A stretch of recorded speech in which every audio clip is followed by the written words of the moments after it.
Ito si Erwin Tulfo, laking damo. Ay, naku. Gusto niyo ng presidente na...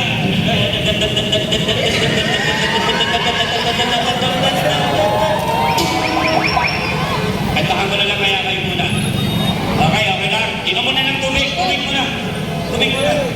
Marami ba tayong speakers, ha? After nito, speakers na naman. Tapos ako na naman. Tapos kinabukasan, ako na naman ng boses. Kayo, okay pa? Malaki pang lumipad pa ako, ha? Wala akong sponsorship. Hindi ako bayan. Pero may ticket na ako. Kami namin na niya. Kaya thank you to Jai for inviting me here. Thank you very much. Or here's another one. Nayapag ang kita lang kung si Bongbong Marcos po.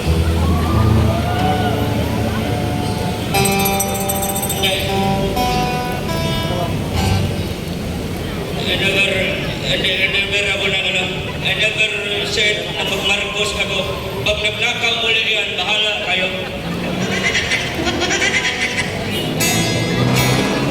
Ito original composition ko para kay tatay.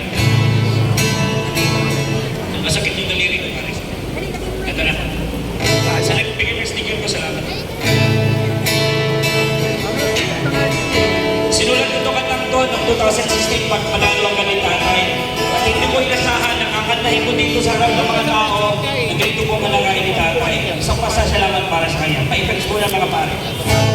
Kaibigan, kababayan, kamusta ang bayan ko, sinilanan.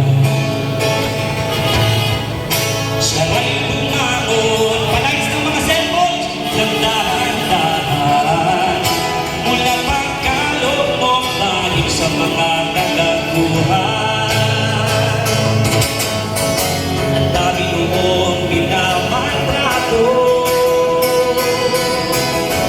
ng mga adik dala sa kanto. Ngayon nasaan ang mga abusado? Nandun sa kulungan ng iba'y saniteryo. Salamat sa'yo! Salamat sa'yo, Tatay Digong! Inayos ang bayan. Pinalawak mo ang aming daan patungo sa kinabukasan. Salamat sa'yo! Salamat sa'yo, Tatay Digong! Kabataan ulit na buhayan. Ngayon ang aming nararamdaman. Tinog na kabastuhan. Ipauli na ang among tatay. Uli na tayo.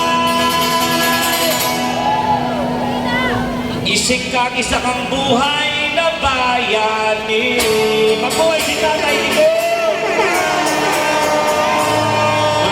Maraming salamat sa inyong lahat. Mag-charge na kayo. Alright, thank you very much. Ako'y babalik mamaya. Okay, tawagin yung partner natin. Thank you, thank you.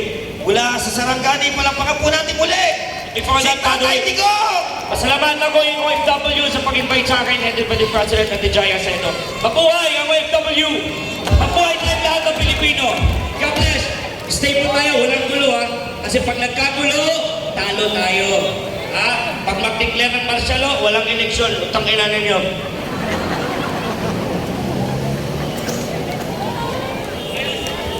Okay, palakpakan po ulit natin Sarangani! Ayun naman po, tawagan po natin ang isa nating kababayan, simpleng tao lamang ito. No? Biktima rin po ito, muntik na po itong kinidnap din ng ICC. Nandito po siya para ibahagi ang kanyang karanasan, ang kanyang pangapat, ang kanyang takot. Hanggang ngayon may takot pa din. Palakpakan po natin ang ating kasama sa Ma'am Rosel Anonas. Magandang gabi sa inyong lahat, mga kamaiso, mga kababayan kong Pilipino.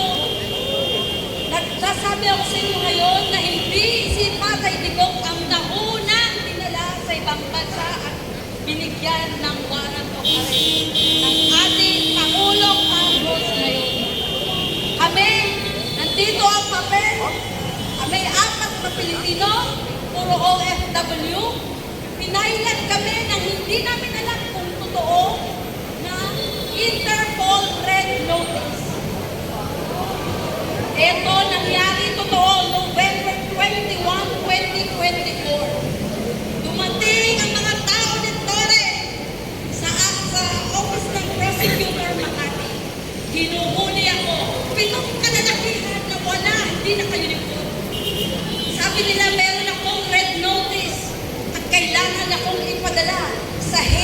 sa UAE.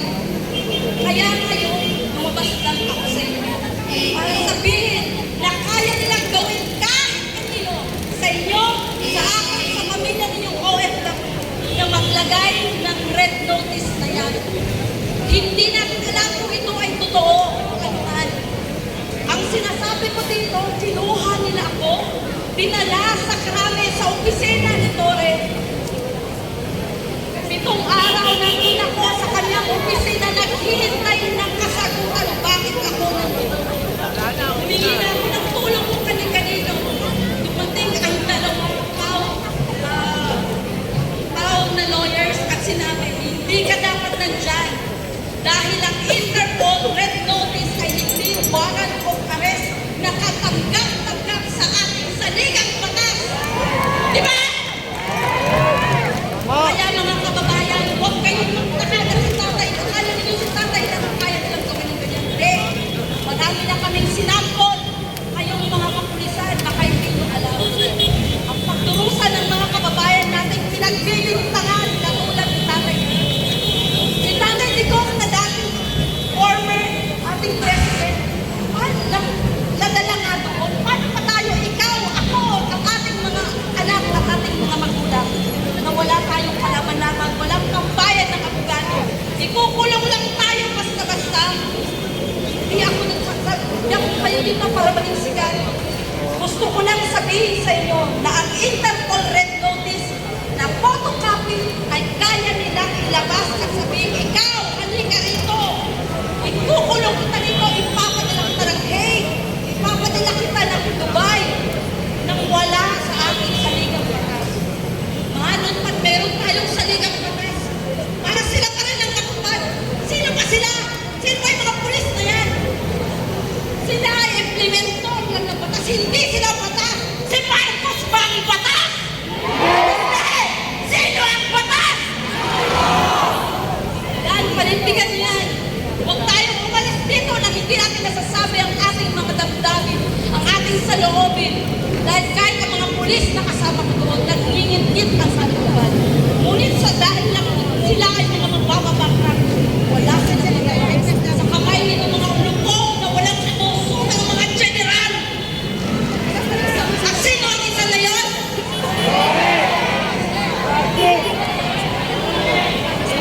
Ang hindi mga namumulat, mamulat kayo ngayon. Ito ang katotohanan. Ito ay nangyayari sa panahon ni Marcos. Huwag kayong pumayag. Huwag tayong pumayag. Manindigan tayo sa ating konstitusyon. Hindi mo pwedeng sila ang maging batas. Lahat tayo dapat sumunod doon. Dahil ginawa ang konstitusyon para sa Pilipinas, para sa Pilipinas. Hindi mo pwedeng kung gusto nila dadalhin lang nilang paraan. Hinuli nila ako nang walang basa-basa ng aking karapatan. Walang human rights. Sabi ko, nasaan ang aking due process? Hindi ko alam kung totoo ang sinasabi niya. Hindi ko alam kanino nang galing yan. Walang sabi-sabi. Itong araw na nandun ako. Para ako kawawa. Nakahiga ako sa sahig. Ganyan ang gagawin nila sa inyo. Pag nagkaroon ng direkot na hindi nyo alam. Nang dahil lang sa gusto nila kayo. Sino man sa atin kaya nila. Makas ako ngayon para kayo ay alalahanan. Huwag tayong